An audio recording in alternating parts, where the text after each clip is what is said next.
Oh, hello. Um, but today I thought it would be kind of an interesting process to share it as a stereo project as well, to kind of really hone in on the narrative that unfolds. So I'm not going to talk too much more about it because we'll do a little Q&A at the end. But basically, the narrative is partly scripted and partly improvised. So what I mean is, like, literally, I hired those actors to improv a house party, which was really fun, for an afternoon, and we had the spatialized mics all set up and just pressed record. Um, and they kind of responded from props and character descriptions that I gave them. And then later we recorded a series of conversational vignettes that kind of flow from one to the next, and you'll hear those throughout the piece. Okay, so grab your best headphones if you have them. Find a comfortable place to listen. Maybe do the dishes if you want to. The laundry, as long as you don't lose internet access, because we're streaming live, obviously. So yeah, we'll be back in about an hour, and I'll get this streaming for you guys. So just give me 1 second, and we'll be on our way.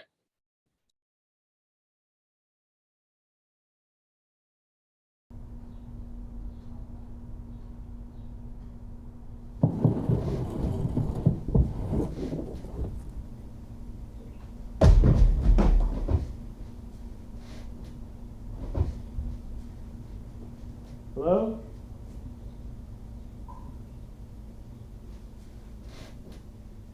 Hello? Anybody home? Dude, this is crazy.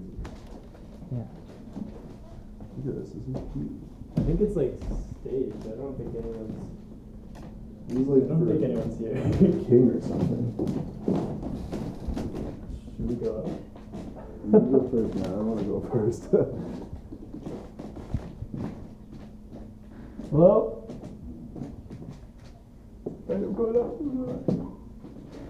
Step on the edge of the stair. On the edge of the stair. Why the edge? Because it won't creak as much.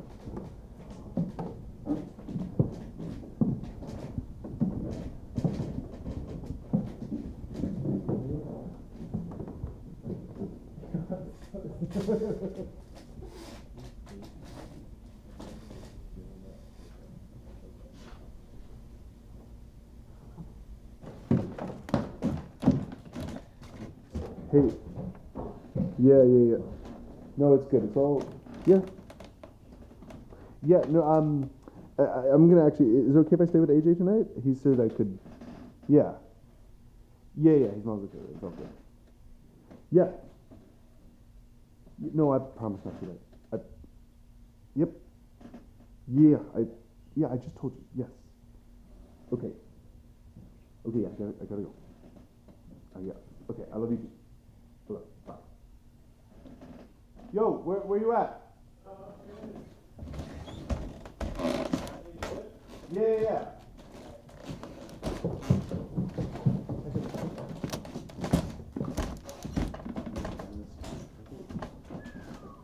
Nice back there, eh? Yeah. Oh, it's such a nice backyard.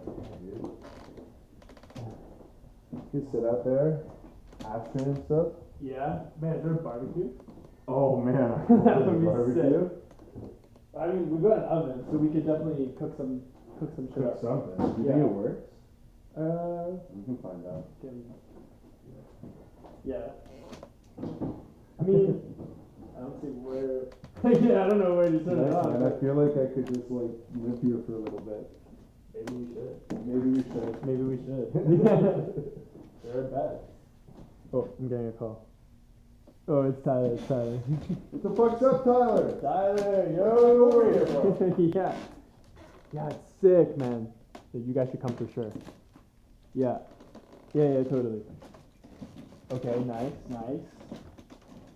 Yeah, okay, sweet. Yeah, bring her. I don't know. It's 582 Carla. Yeah. Okay, sick. All right. Okay. Yeah. See you in a bit. Hey, oh wait. Yeah. Hey, do you have some weed? Because I only have a D. The 10 G? What are you doing? Okay, just like bring whatever you have. Okay, perfect. Okay, sick. Okay, peace. 100 grams of weed! Man, this place is sick, bro. It's huge. Like, how'd you find this place? Online. Here, check it out. Here's the ad. Wait, here. Bright 3-bedroom income property home in the heart of Riverdale, W/O second floor balcony. 582 Carla is a must-see, folks. Updated kitchen and bathrooms, a complete package, fireplace, light open concept LR/DR. I don't know what any of these acronyms mean, but with high ceilings, primary suite RT deck to enjoy Zen moments, steps to shops, subway, and parks. I'm all about those Zen moments. Extras, 3-pane windows, green roof. The roof's not green, what? Will be soon.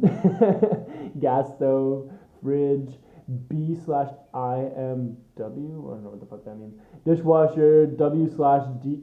Washer dryer. I forgot that You one. got it. Yeah. Freezer, GB and E. Okay.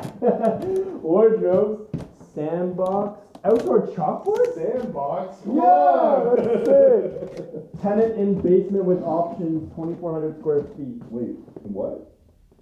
No, I'm pretty sure they're not here though. Okay. Nah, it's all good, man. I think it's all good. Alright, man. I mean, like, I could see myself living here, you know?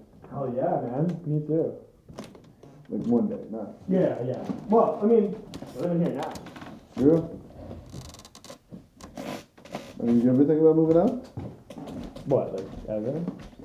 Yeah, like, I mean, soon, like, you know, more soon. Yeah, sure, man. I mean, yeah, I'd love to move out. I'd go fucking live in, like, a room in some house for $900. Move to fucking Parkdale or some Okay. shit. Live with some hipsters. I'll go open a fucking coffee shop on Queen with some Subway tiles. Right. And you and Tyler can come buy coffee so I can pay my rent. Bro, you don't even like coffee. But you don't know me. I love coffee, bro. Seriously, I'm, like, do you ever think about, like, we could split a spot? Well, I mean, last time I checked, man, there's no rooms for under 800. What a waste of money. Besides, I mean, my parents said that I can stay with them rent free as long as I'm in school, so. I thought you weren't going to school. Well, they don't know that. So what, you're just gonna pretend to be in school? I don't know, man. I'll figure it out. I'll come back from tree planting with like 5-6K and it'd be good to live off of that for a while. Yeah, bro, that's decent. I mean, Yeah, man. Brandon said he knew a guy that made like 10K last year. You gotta be so fucking fast for that. I probably won't be that fast my first year. But you can make a lot of money. Plus, it's for a good cause and shit. right, the logging industry. It's an awesome cause. Alright, so I'm helping out a small business. Whatever, man. It's only 3 months and then I'll be back in the fall.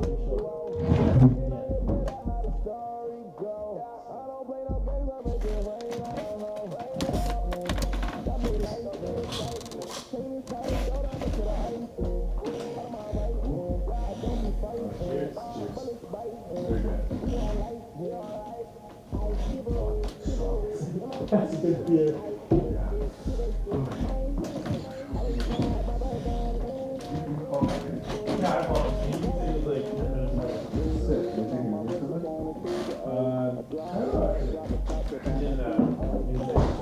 Oh shit. What's up, guys? Come in.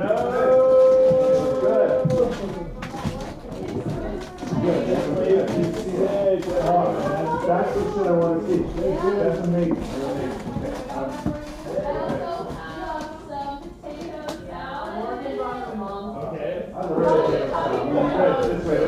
This way, guys. I gotta put my shit down.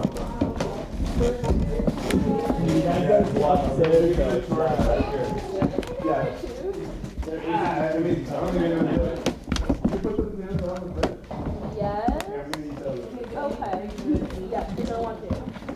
It's just Oh, Oh, sick, bro. Yo, you got fries? You just want to get like a drink now? Yeah. You want a store? You're okay. What? You don't want No, I said, yeah. Oh, I think that's okay.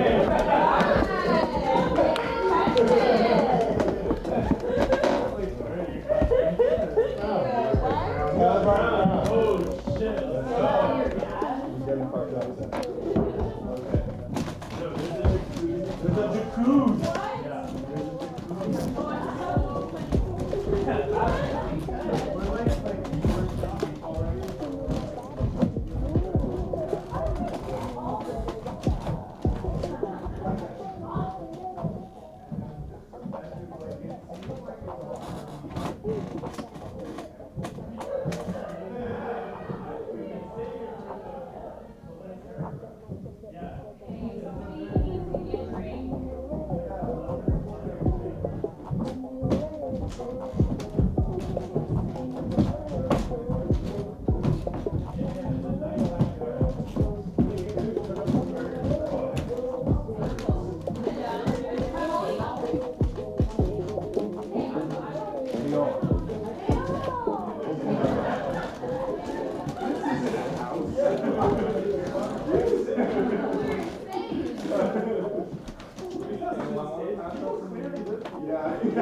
Guess who I saw in line at Brandy Melville today? Who? Mrs. Mitchell. Stop. Really? Shopping for herself? Well, she doesn't have kids. True. Maybe it's just for home.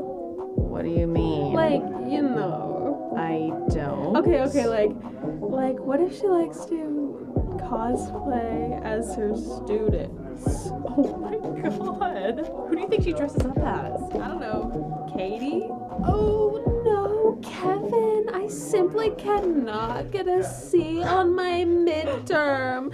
What on earth could I ever do to meet the needs of this course? I swear to God. Her and Brandon. Stop. I actually had a dream with Brandon in it recently. Nothing sexual, but it was pretty weird. I was with him in this house, but it looked like a museum inside, or like a fancy gallery. There was this big metal spider in the middle of the room with a hanging egg sac, and underneath one of its legs was Mike. And he was just screaming and screaming. I got closer, but I couldn't help him. So I jumped out the window like a superhero, and when I got outside, the sun was so hot that it turned everyone to ash. And the ground beneath my feet became soaking wet, like a marsh. And it got deeper and deeper until the ash of the people's bodies fertilized the growing seaweed that covered the buildings around me. The earth became this, like, glimmering water world, quiet of all human activity. And when I woke up, I felt just totally relaxed. Whoa. Yeah. What do you think it means? I don't know. Do you think I should tell Mike? Nah. Fair enough. What are you drinking? Hey y'all, you ever had it? No. What's it like? It's like this hard iced tea, but it tastes like there's no alcohol, so it's kind of dangerous. 'Cause I can really tell.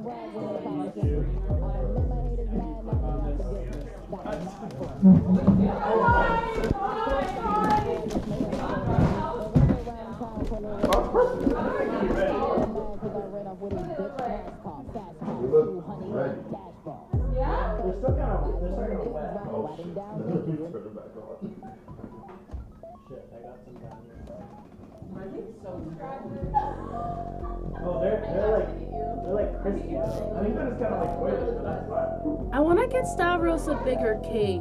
Really, it's quite small and pathetic right now. And he's a great guy. He just deserves so much more. Who's Stavros? Her pet bird. My family pet. He's an African gray parrot. Really, an elegant creature. Super special. We adopted him at an estate sale a few years ago. He's a menace. He's eccentric. He's so loud. He's a performer, a personality, a visionary, an artist. An escape artist. He's a flaneur. A flaneur. Yes, hence the need for a bigger cage. Stavros needs to see the world. He's barely left the city since we moved in. I can sense he's getting bored. Languishing, even. How can you tell? It's in his eyes. Where they once glimmered with hope, now I only see turmoil, resentment, a certain ennui. Oh, that does sound bad. It is. Anyway, there's this much larger cage at Pet Mart, like 8 feet tall. I've been saving up for it since November. I think he's gonna like it. Do you ever walk him? I have, but I'm afraid the world just doesn't see his light the same way I do. Plus, he tends to fly away, so. Do you think if you let him go, he'd ever come back? Maybe, but I just can't take that risk. It's a big world out there. True. And there's falcons living in the city now. I saw it on Nature. They might hunt Stavros. Oh, God. I can't even go there. It's a jungle out there. You're a caring bird, Mother. Too much so. I am, yes. It's in my nature. It must be difficult balance. I mean, you want Stavros to grow up, be fulfilled, live a curious and nourishing life, and yet the world can be threatening. Yes. I'm gonna have to put my trust in David while I'm away studying. Isn't Stavros like 45 years What? Well, we don't know his actual age. His previous owners didn't keep good records, but the vet estimated he was around middle age, which could be like over 30 years old. Yeah. Does he talk? Oh, he talks. Yes, actually, I'd describe it more like sounding. He makes this insane sound with the back gate opening and closing. Like, Yeah, he mimics all sorts of sounds around the house. The microwave, alarm clocks, the sound of the vacuum, David's farts. I think he could do Foley for movies. Sounds like he and David will have fun while you're away. I'm gonna miss him like crazy. My mom has agreed to FaceTime him while I'm away at Concordia. wow. What? That's how it's pronounced.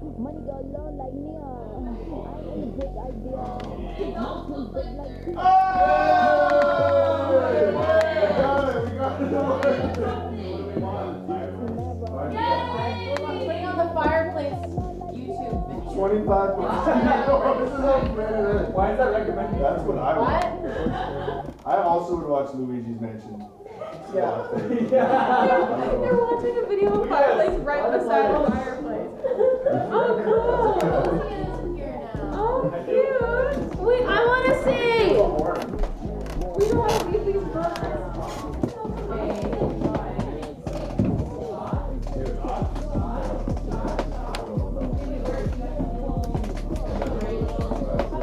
Yes.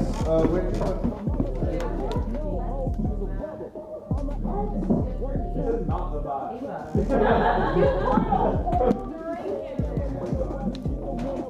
Okay. Toast. Are we? You toast. Toast. I used to be To our new home.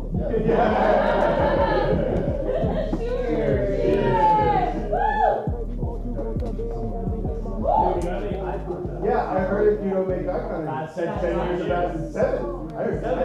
Okay. And don't cross it, don't cross. Don't cross. You're allowed to blink. You right. Oh, we're doing cross. Don't cross. No, we didn't cross it.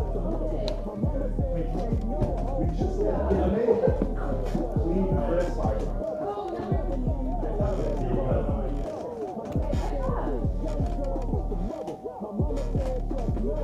That is, yeah.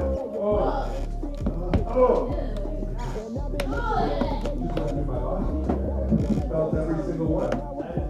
Holy shit, bro. I saw this video the other day about space elevators. You ever heard about these? No. It's crazy, man. Imagine like there's this huge cable that goes up to space and carries an elevator that like transports stuff from space into Earth's atmosphere. It's pretty sick. Cool, man. Like, they exist right now? No, but like they're talking about it. Like people, like the video said that people in China and Japan they're already working on them for asteroid mining operations, interstellar mining. But it's risky. Like if there was ever an accident, man, the thing could just come whipping back down to Earth. Like we're talking planet-wide catastrophe. A cable the size of a building, like crashing back down, crossing continents and shit. It would be crazy. Shit. Yeah, man. So like, okay, what if one country made one and then it just flew down and destroyed like a major city in another country? That's fucking crazy, man. Totally. Well, I mean, that's basically like global warming. Like one country burning all this carbon into the atmosphere while the others suffer the consequences of rising seas. True. Yeah, man, this world's fucked. Totally. Yeah, I still kind of want to see how it ends though. No, yeah? Yeah, like I still want to see what all happens. Like it's like having FOMO, but about like deep future. Like I want to be able to see not only 50 years in the future, but like 500, 1,000, 100,000. Like to be able to see a world that's completely unrecognizable, man. Like I'm talking, dinosaurs are back. World's covered in ash. You got like intelligent otters and shit that shoot lasers out of their eyes. Like that South Park episode? Yeah, exactly. I want to see like that South Park episode from the astral plane. I think, like, when I die, I'd want to find all my missing stuff. Oh, yeah, like to see where it all ended up. Yeah, like a map. Like, I get to see, like, that's where I left my hat in middle school. Or, like, someone really did steal that $10 from my pocket, you know? I once heard that when you die, you keep feeling the last thing you felt for eternity, which is why you should never shoot yourself in the head. because you'd feel that forever. So wait, like if you died in your sleep, you just feel nothing? Yeah, Drowning would suck. yeah. Or burning. Witches. Yeah, dude. Wait, maybe you could die coming. That would be sick. How though? Like, how would you die? Yeah, like people don't just die from coming. That's true. You'd have to like get shot in the head or something to come Well, what about that guy that was choking himself? Yo, true. What's it called again? Erotic asphyxiation. Yeah. But then you'd feel orgasming and choking forever. So complicated. Yeah, that would suck. Definitely.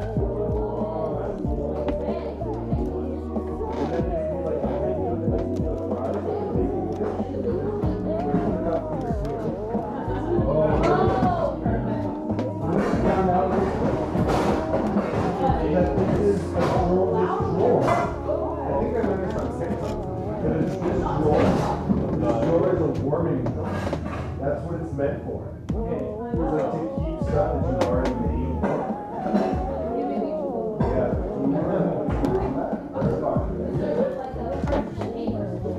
There's not a lot of stuff. I just tossed it. Oh, yeah. Look at them. They look so good. Those are also big. Oh, that's yeah. That's like an edgy thing.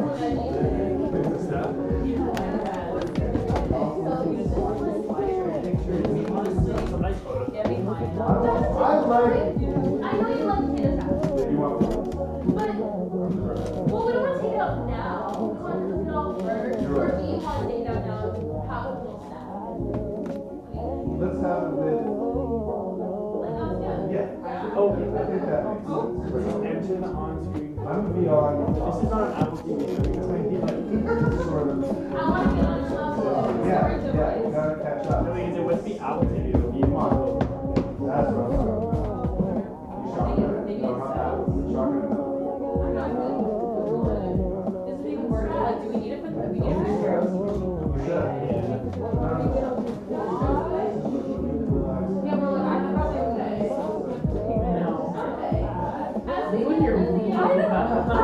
I know, okay. It is pretty fun to read I feel like model poses do that. Yes! That is weird, but that's what I like. This is a really nice quirky one. Yeah. Come by this home. Guys, how many burgers do you want?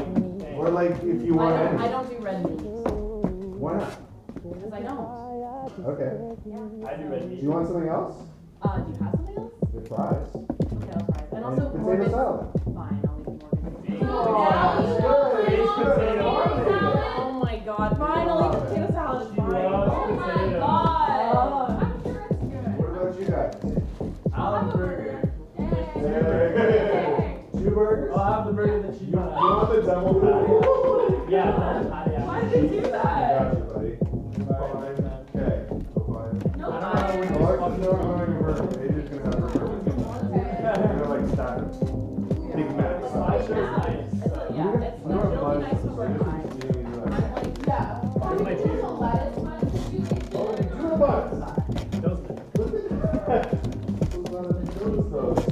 Like it's cheap beer, but That's so awesome. Lettuce one. What is that? It's like, You put the burger in.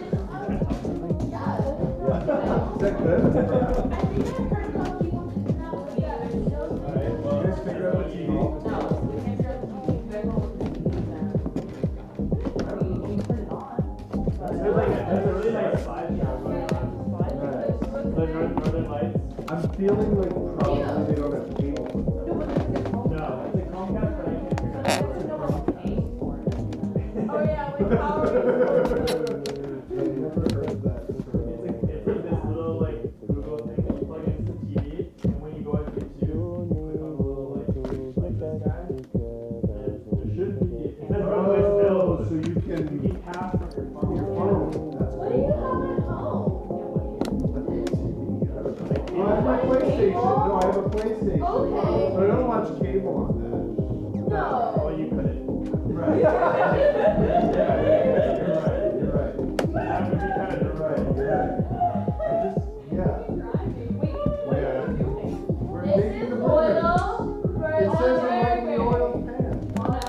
thought there was a barbecue. I thought so too, but I couldn't find it. You could make them. We're preheating the Well, we oven. also only found one pan, like one big for the fry. Yeah, I guess it's this up the kitchen. No, one is like it, yeah, but we're getting things popping. Yeah, dinosaurs. Look at that. Did you hear about Tate? Huh? About Tate. What about her? And she's going to UBC. Oh, yeah, right. Avery was saying that. Yeah, man. Yeah. Did you hear back? No, Whatever, man. Vancouver's live as fuck. I guess. What are you drinking? PBR. I'm just gonna take the year off, bro. Fuck school for now. What about U of T? Man, fuck U of T. Word, alright. Yeah. Plus, Ava's going to Montreal, so it'll be easier to visit. True. You guys are getting pretty serious, eh? Yeah, man. That shit with Sarah, it passes, man. We're strong. Well, that's cool, man. You guys can do the long distance thing, no problem.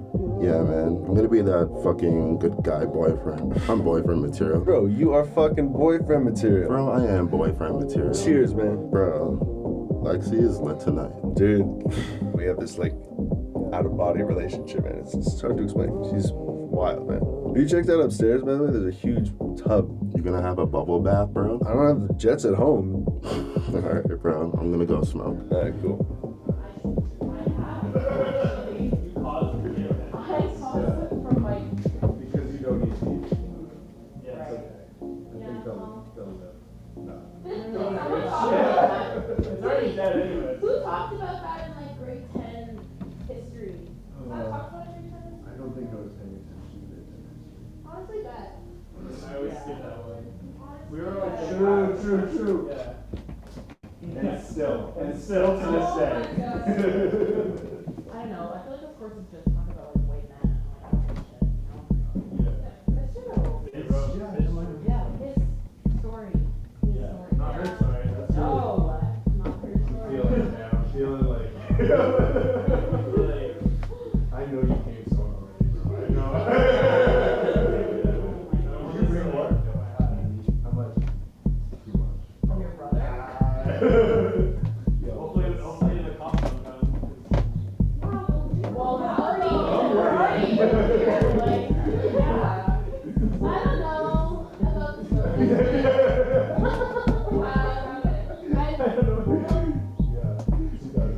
Never done it. Or you don't even like. Wait, really?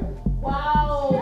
Ryan, everyone Tuesday. Good morning. Welcome to Morgan's Never Been High.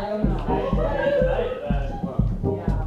Pressure me though. We talked about this. Okay, we're not gonna shake you. It's like, I don't want to be pressured.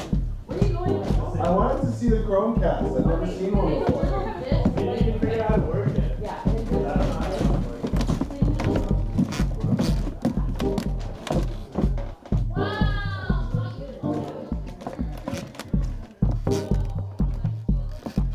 I don't believe in God. I did, but now I don't believe in Someone in the God. kitchen, maybe? I don't see it. I used to believe in God, but I was wrong. I was so wrong to believe. There could be no conscious being without a body. Every consciousness is embodied, and it is implied that he is conscious. It is implied that he is conscious after all.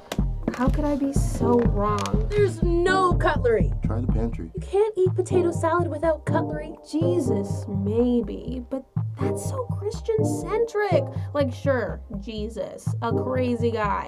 There could be no God. Oh my god, you guys, Mike is running a bath upstairs. Yeah, but somewhere in the middle here, everyone worships a god.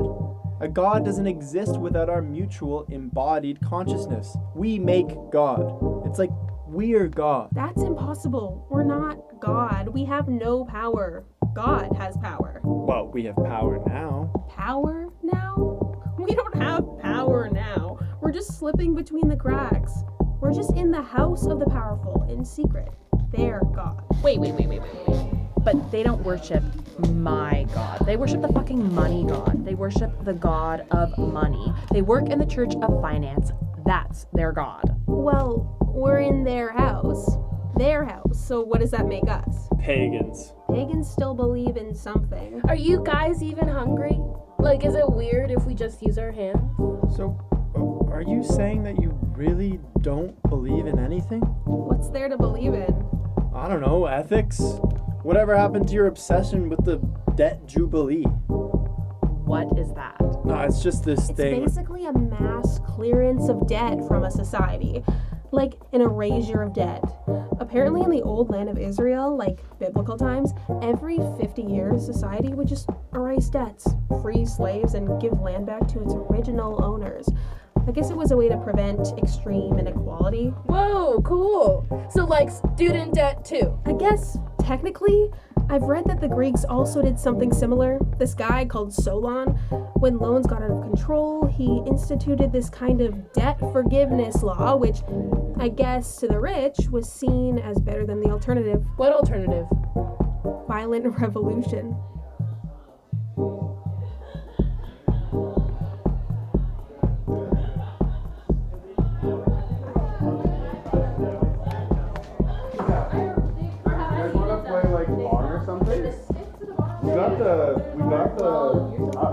Maybe we should take like one more shot. Come on. How many do you need for beer pong? 3 and then 4, 3, 2, 1. That's a big 7, 8, one. 9, 10. It's not 3, 2, 1.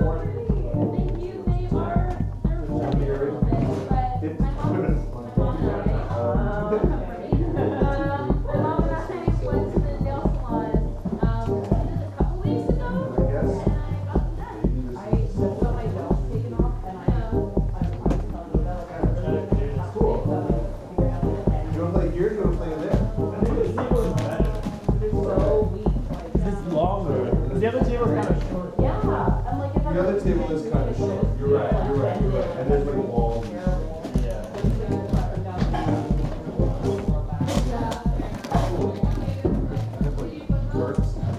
On the shot, yeah.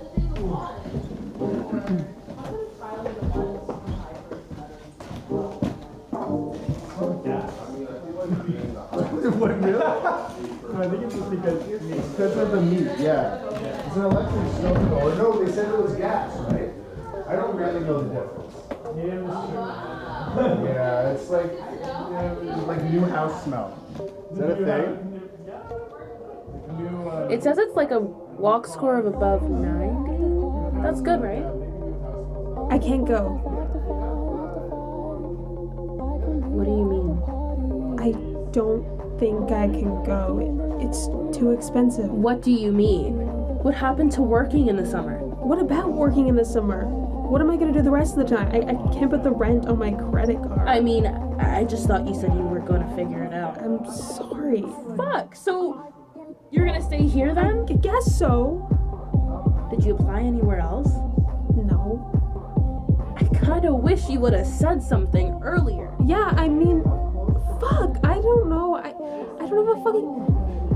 No one's saving for me. I didn't get that fucking ES grant. My mom doesn't have any fucking money. Like, and if I didn't get the grant, then like, do they even want me?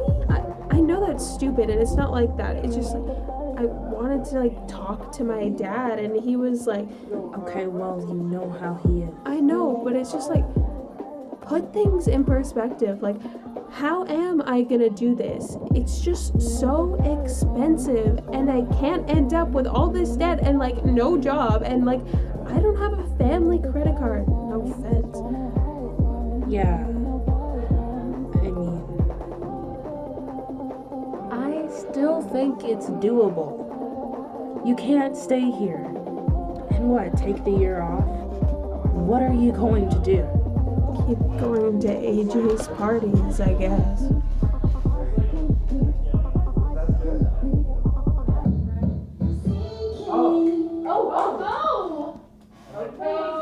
I don't think I know it that well. Maybe you gotta sing it different. Yeah, sing a different song. I'm gonna Or sing. just jump to the chorus and then sing. No, we're not singing it.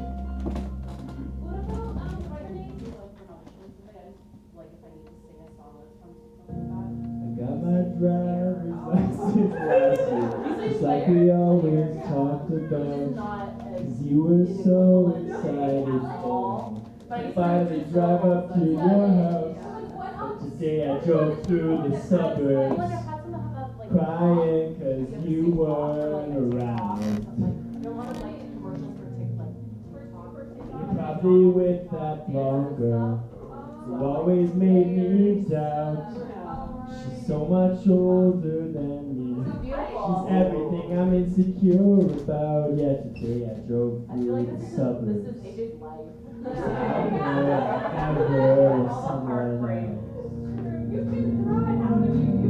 And I know we weren't perfect, but I've never felt this way for no one. And I just can't imagine how you could be so okay now that I'm gone. 'Cause you didn't mean what you wrote in that song about me. 'Cause you said forever, now I drive alone past your street. And all my friends are tired of hearing I wasn't listening.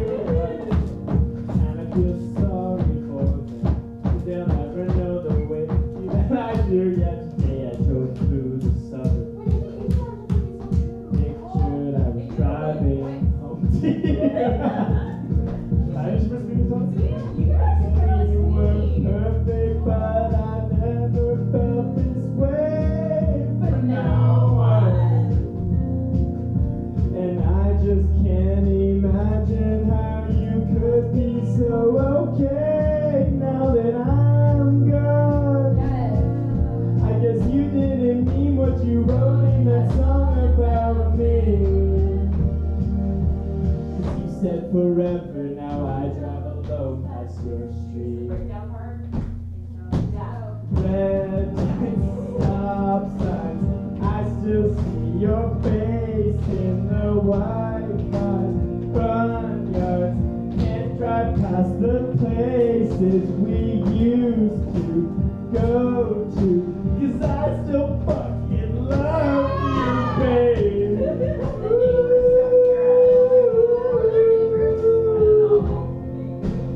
Sidewalks we cross, I still hear your voice in the traffic, laughing over all the noise. God, I'm so blue. I still fucking love you, babe.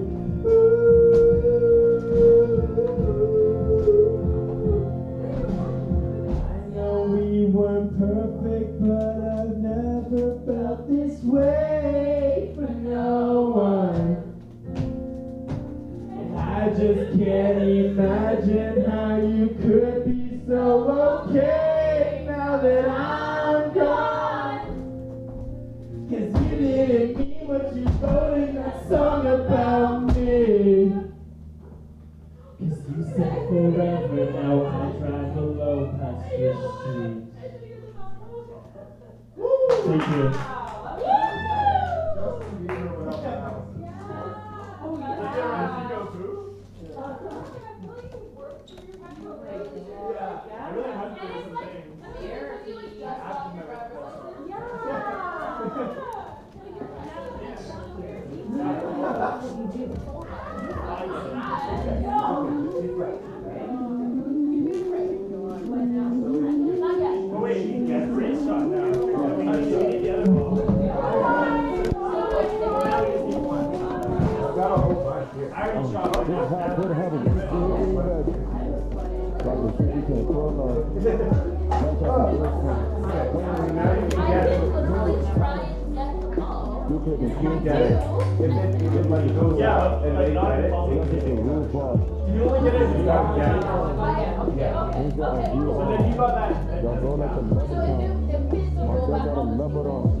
And also, if you bounce it, you bounce it. Hey, you need towels, you have towels.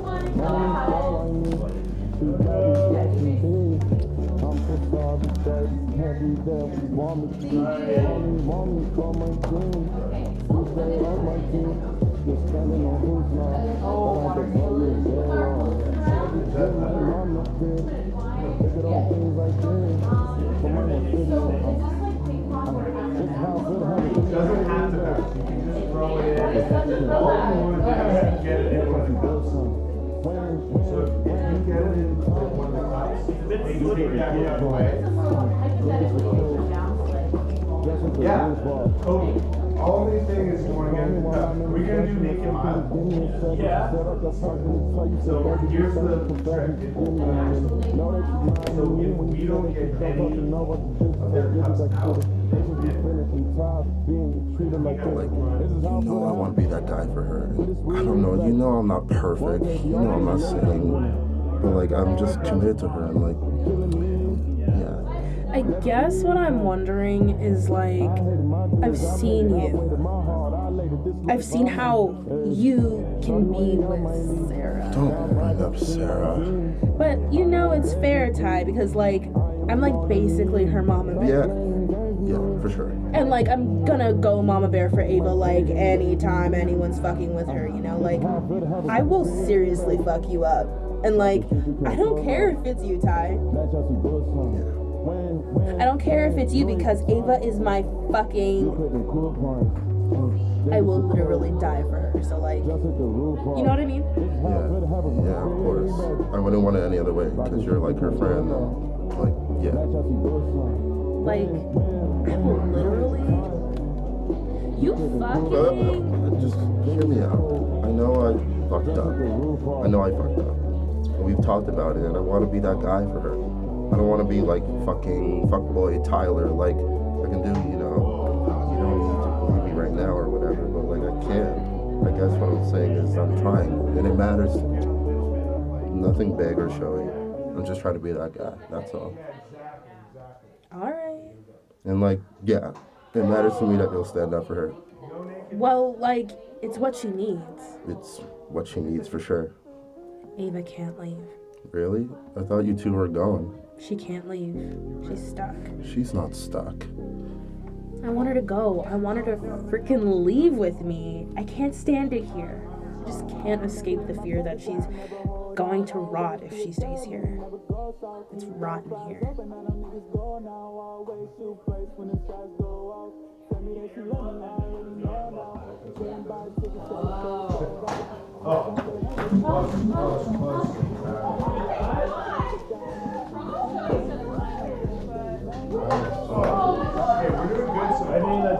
Well, we don't know. Wait, this book says modern witchcraft. Oh, are we gonna get burned or something? Burned to the stake? That looks actually awful. It looks really scary. It actually does. Eva. Oh no. Alright, Ava. Okay. Just summarize. Okay. Nine of Swords. Keywords: despair, isolation, sadness, fear, grief, and shame. The Nine Swords show extreme anxiety, nightmares, tension, unhappiness, regrets over past mistakes or misfortune. In many decks, cards of the person weeping. Because this suit represents mental activity, much of your suffering may be in your own mind. So I'm so sorry. That's Okay. I mean, like, considering how accurate mine is, I feel like that's kind of a bad sign for you, Eva. Just saying. Again. And just take what? I feel like maybe you should take it with a grain of salt if we look at it now. I mean, when I said I didn't think it was real. You did.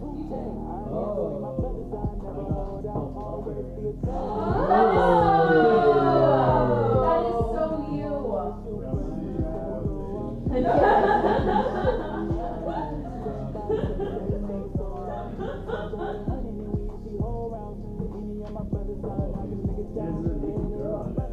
Oh, you and the naked body. Wow. It's a terrible. The Lover's card usually shows man and woman, but there are the similarities. But there are the similarities end. In some decks they're naked and really clothed. Some decks show the couple touching, deeply engaged in a passionate embrace, while others place them on opposite sides of the card, present a winged being over them. How low the card is. You even find decks that present three people on the card,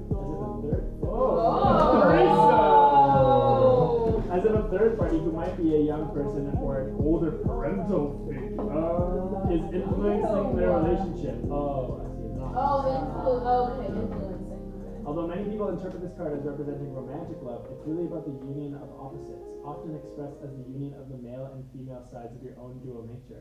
That doesn't rule out romance in your future if the lovers show up in a reading. It just means union has many meanings other than male-female coupling.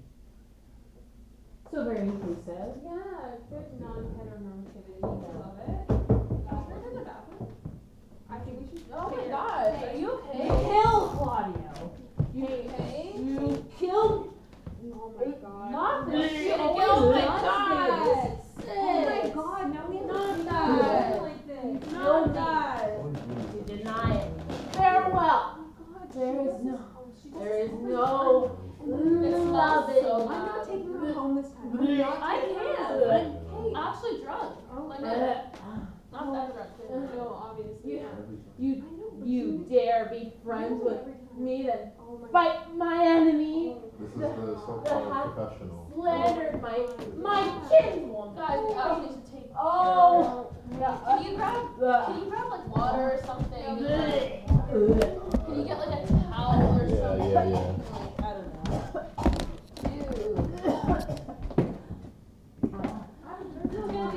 I was a man. I cannot be a man with wishes. Therefore, I will die a woman with grieving. Oh, she's throwing.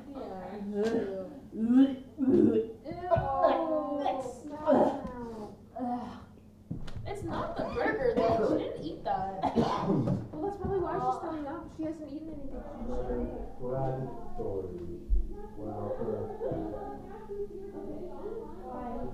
I'll pee in the bed.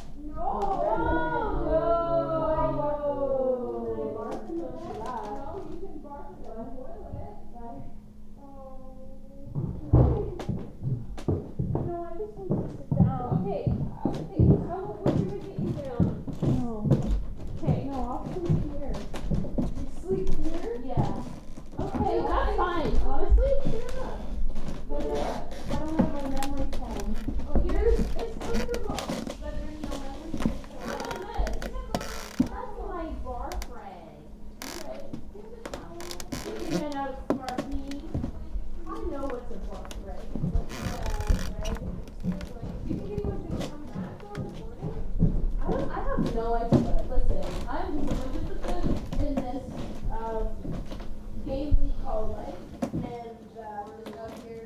So.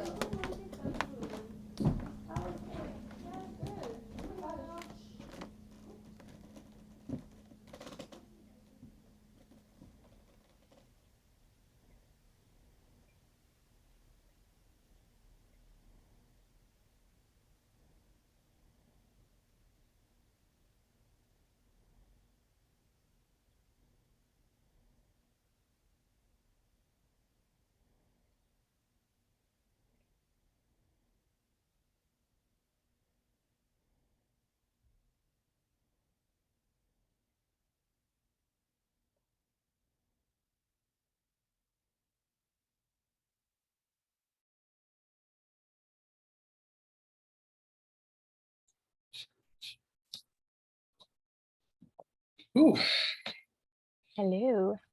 hello, how's everyone doing? It was great. That sounded amazing. Great, Yeah. great, yeah. Great. Thank you for sharing that with us. Thank you for listening, everyone. Yeah, such a great playlist. I know, I'm really, yeah, I'm really happy with the music. I'm hoping that there isn't like, well, we'll see if I can keep everything, but I intentionally tried to choose songs that had this, even though they were newer, had this kind of nostalgic feel to them. So Yeah, absolutely. Yeah, my first question is for the listeners. Who is been inspired to throw a house party this weekend? I was late to the party after I heard it the first time for sure. But maybe we'll just jump into it. And I'll get to my first sort of like question comment for you. Yeah, I just love listening to this so much. It's so fun. It's so different. And it's really political. It's really political for me to think, of course, to think about, the position, all the modes of like precarity that you bring up just through sort of the basic, it's, sort of founding premise, which is that teens break into a house that is unoccupied, and that there's a basement tenant that we can assume is paying rent month to month and is, in a precarious position, as so many folks are. So there's that whole thing. There's the, folks, the owners of the house clearly have somewhere else to live, that they don't need to be there, that they can sell this. They have a tenant that they generate revenue from. I felt very convinced that the tenants don't live there when they couldn't find spoons for the potato salad. So there's that. So it's very layered for me in terms of that. And then through the precarity and the sort of class clashes that come up, again, through the lives of the teenagers and the conversations they have. So maybe you could just speak to that a little bit. More of a comment. Totally. Yeah. Well, I think like the original kind of conceit of the work, which was, this relationship between teens partying upstairs and a tenant below. I had this kind of idea of a kind of unannounced solidarity that's maybe there. I was living in a basement unit about a year or so ago, and there was just something about hearing about this original event that was so evocative to me, and I think so it started there as a kind of like maybe this basement tenant, this fictional basement tenant, just decides not to call the cops because like why, and because the house is going to sell pretty soon and they might get evicted anyway, just like kind of let it happen. So in that situation, like the ceiling becomes this whole theater for this coming of age story to unfold. And I think I intentionally wanted the students, the teens that are kind of here, to be kind of in their last months, their waning months of grade 12, the end of high school kind of age, which for me holds this really like interesting period of kind of realization of a particular politics, at least for me. I mean, maybe some teens become a little bit more politically conscious earlier, but everybody is starting to think about their plans for after high school. Some students can afford to go away somewhere fancy, or some can afford to go to university in the first place. I just remember being a student at that time in my life and being like, oh, you're going there? Like, man, like I haven't been doing my homework this whole time. Like, damn, good for you, I guess. Like, how are you doing that? So I think like being able to imagine them at that stage in their life really opened up so many potential conversations that they might be having about the world around them, that they're kind of somewhat naively, but still with a level of awareness, kind of working their way through, thinking about how am I going to pay rent, or the global climate crisis in kind of weird ways, and so on. So yeah.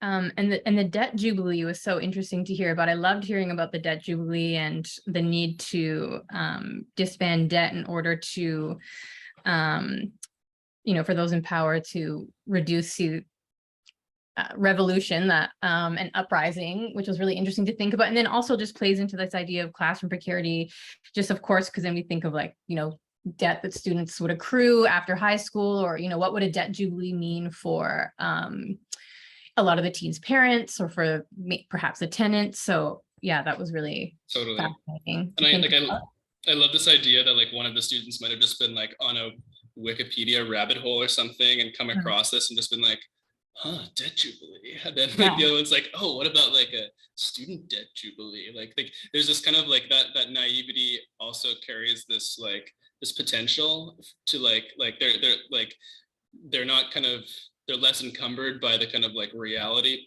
you know, and at least in their kind of machinations. So they're, you know, imagining all these potential things like, oh, what if, like, yeah. Yeah, absolutely.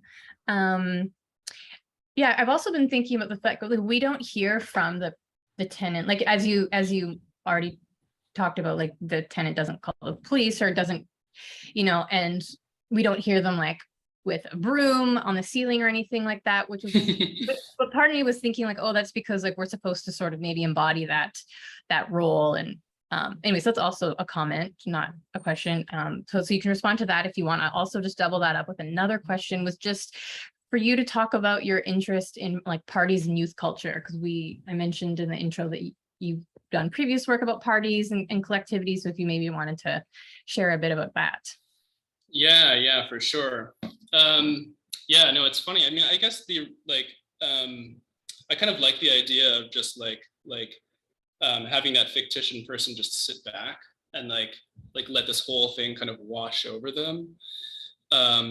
Yeah, and I think like, at least in terms of youth culture, like there's, it brings to mind this this idea of nostalgia, and I kind of hinted to that with the music. Like, I mean, nostalgia is basically like if you're a cynic, you can kind of describe it as like an overly rosy view of your own memory that isn't actually true to form or something.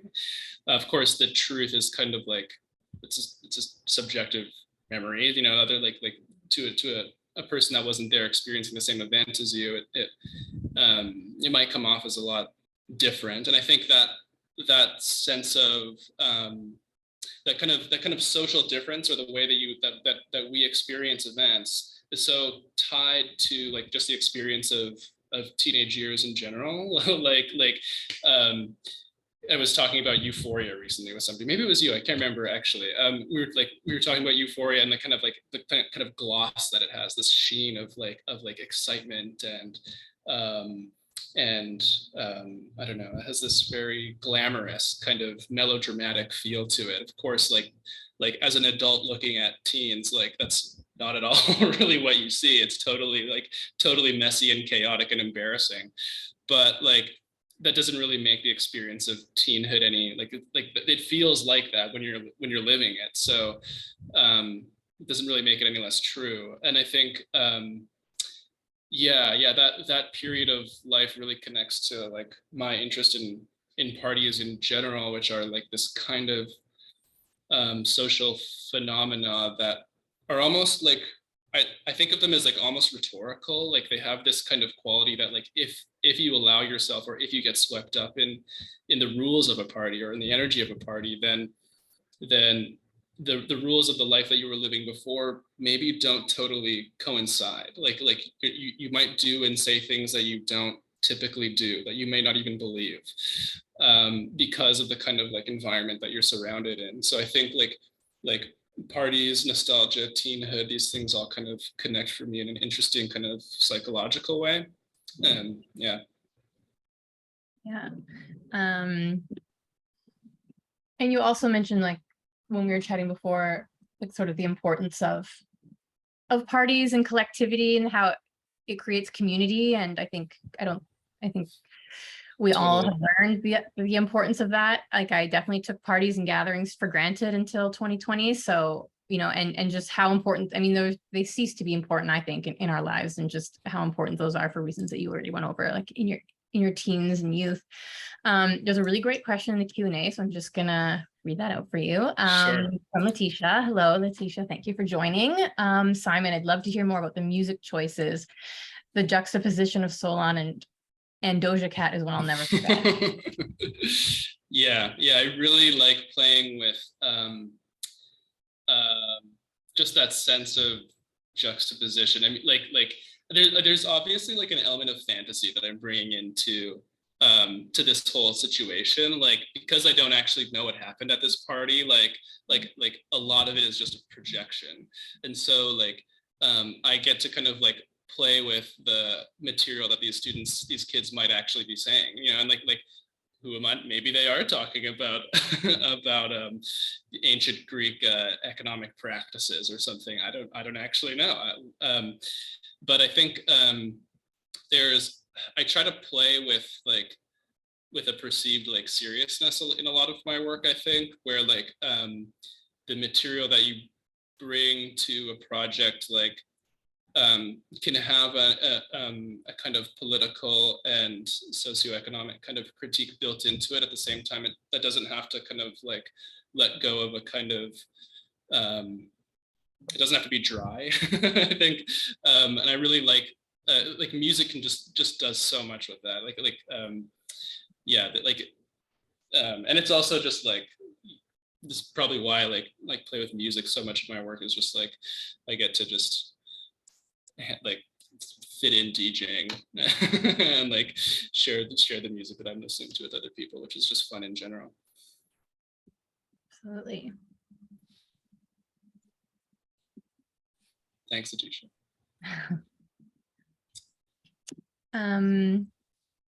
So I also have a question about your writing. So you did all of the writing for this, and writing is a big part of your practice. I did mention in the intro that your book just came out. So maybe you could talk about that, just the process of writing this and just your approach to writing just in general, more generally in your practice. Yeah, I think like there was like it connects in this interesting way, like also with memory and like just like friendship, to be honest. Like a lot of the quotations or the citations in my book and like my like research comes from just conversations that I have with my friends. I mean, like that's an unending source of wealth, of nourishing kind of wealth of, I don't know, curiosities. And I think that comes through a lot in this too. Like these like the dialogue that I wrote for this is all like it comes from my own memories of high school, which is something that I've written about in the past too. I'm quoting things that like random people from my high school past have said to me, or that I've like conversations that I've had with other people. Yeah, I think that's like probably the clearest way that it plays out. But it's also like writing dialogue is such an interesting process because like you're like literally making somebody say the things that you are thinking or writing. Like it's, I mean, as somebody who's like never written a script before, I think I find that like such an intimate thing to think about. Like I was, this is kind of a friend of mine recommended watching Richard Linklater's Slacker leading up to this project, and that ended up becoming like a really important touchstone for me in the writing of this project. And there are these scenes in that movie where like their character, you meet like an anarchist character, and the anarchist character like delivers this kind of like history of anarchism in Austin, Texas, or something like that to a vagrant. And I found that like watching it, it's kind of like, wait a minute, this isn't actually like, this is just like Richard Linklater's like fascination with anarchy coming through a character on screen. And you know, maybe if you like study film, this is something that you're probably more commonly thinking about, but for me, it felt kind of novel. And that's like I don't know, it's just an interesting process. Like watching actors like also bring so much to what you're writing and thinking about, and like making it come to life in a totally new way that you never thought that you hadn't even been thinking about. Is also just really rewarding. Mm-hmm. Yeah, I can see how it would be really intimate to like let someone into your thoughts there. I mean, when you first mentioned like, you know, you can make people say things that you're thinking that have crossed your mind, I was like, oh, that sounds really empowering, but it would be a little bit like I think it sounds more like vulnerable for sure. Yeah, and I don't mean to make it sound quite so like autocratic. I mean, it's still a kind of collaborative process, but but yeah, no, it is. It's really interesting.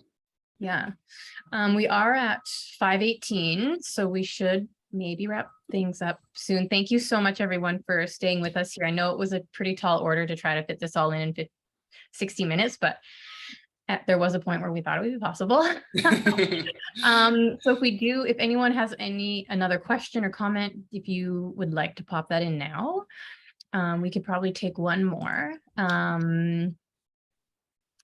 Thanks, Kate. Otherwise, yeah, I'll just throw out a couple last things for you if you want to share, Simon. Yeah, I don't know if you want to talk a little bit about the exhibition in the fall and sort of how you're approaching the differences. I mean, between maybe not the differences, but how you're approaching like a more spatial, physical installation. And if you want to share that, or if you're comfortable sharing what other things that you're working on, maybe that can be our wrap-up cue. Sure, yeah. Look forward to that. Collision Gallery, not a typical space that you might have heard of, but it's King and Wellington Financial District, Toronto. Very fun place to have a show like this. It'll be it'll be interesting for sure that you won't, like, obviously in a gallery setting, it'll be a lot less linear. So I'll be playing a lot with how things are spatialized, and that will be a much bigger part of it. So you'll kind of grab snippets of these conversations as you experience them. But it will also be a much more interesting kind of material feel, I think, because as a viewer, you'll be able to kind of hear people walking over top as though there actually is a floor above you. That's my hope, at least, just a kind of false drop ceiling that houses the 6/4 channel, or the 6 channel, whatever, you know what I mean. Yeah, so look out for it, and I think I can leave it there.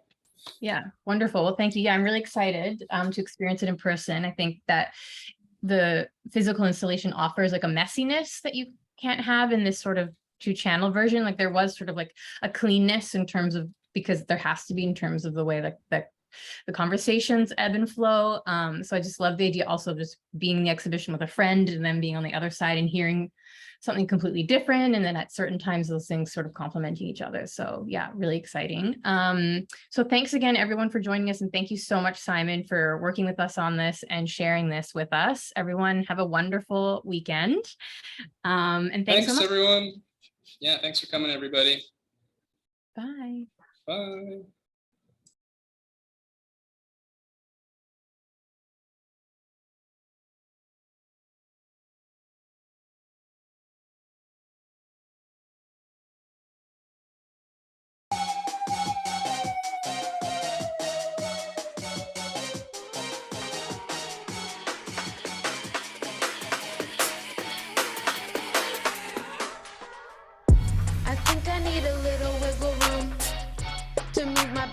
To go to Zoom, and so they think you don't know. I'll say you know, I'll say you know.